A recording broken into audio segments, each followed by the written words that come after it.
Hey guys, welcome back to our channel. So ఈ రోజు నేను మీకు ఒక పేషెంట్ గురించి చెప్తాను. సో తనకి ఏజ్ 30 to 35 ఇయర్స్ ఉంటుంది. మేల్ పేషెంట్ అనమాట. సో తను ఏంటంటే మన దగ్గరికి మోషన్ వెళ్తున్నప్పుడు పెయిన్ వస్తుంది, బ్లీడింగ్ వస్తుంది అని చెప్పేసి మన దగ్గరికి రావడం జరిగింది.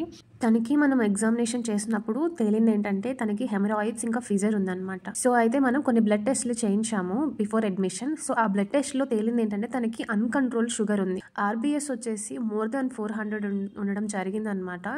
మనము సర్జరీకి ప్రొసీడ్ అవ్వాలి అంటే ఆయన షుగర్ లెవెల్స్ ని ఫస్ట్ కంట్రోల్ చేసుకోవాలి. సో మీరు అడ్మిట్ అవ్వండి, ఫస్ట్ ఇన్సులిన్ ద్వారా మనం షుగర్ లెవెల్స్ ని కంట్రోల్ చేసుకుందాము అని అతనికి చెప్పాము. అందరిలాగా ఆయన నమ్మిన మిత్ ఏంటంటే ఒక్కసారి ఇన్సులిన్ యూజ్ చేస్తే లైఫ్ లాంగ్ కూడా ఇన్సులిన్ యూజ్ చేయాల్సి ఉంటుంది, ఓరల్ మెడికేషన్ వర్క్ అవ్వవు అని.